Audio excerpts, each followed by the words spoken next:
ঘড়ীৰ কাটা ঘূৰি ঘূৰি কেইটা বাজিল তই গম পাইছানে নাই 10টা বাজে তোৰ উঠা হয় নাই নে কি ৰাজ্য ৰাপি উঠলাক আৰু তই ঘুমাই গাই দিনি উঠফাই হোৱা নাই তোৰ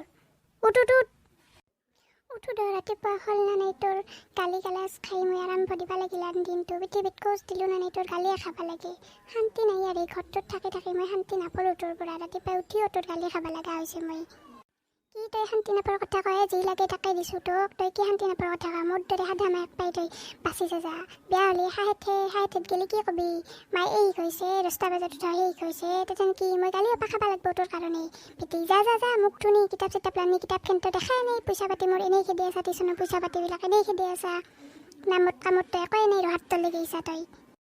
নপঢ়ো কিতাপ চিতাপ ইমান গালি খাই ৰাতিপুৱাই কিতাপ চিতাপ পঢ়িব নোৱাৰি পঢ়িলেও কি লাভ আছে একো মোবাইল নহয় নপঢ়ো কিতাপ চিতাপ মই ভোক লাগছে চাহ খাব যাওঁ আৰু বা চাহ খাব গেলি বা কিবা শুনয় মিছাও কিতাপ পঢ়া বুলি কম দে গমটো নাপয়ে মোক বস্তু নপঢ়া নি চাবাতো অহা নাই অ' মা ভোক লাগছে মোৰ মস্ত কিবা খাবা দি তই এই মাত্ৰ উৎসাহে তোক দেখ মই কিতাপ পঢ়িব দেখিছিলোঁ তোৰ ভোক লাগিলেও ভাব পাওঁ কিতাপ পঢ়াৰ টাইমত তোৰ কিন্তু হাগা মোটা ভোক চবে আগদি ধৰে ন খাবি চাহ নেই হলি মাতিম যা এথেন অ' মা তাই কি উঠি কিতাপ পঢ়াও নাই মোবাইল টিপি আছিল কোনোবাৰ লগত কথা পাতি আছিল মোক দেখা পাই ফোনটো তাই লুকুৱাইছে জানানা আৰু তোক ক'বা হাক দিছিল মই তোক ক'লোঁ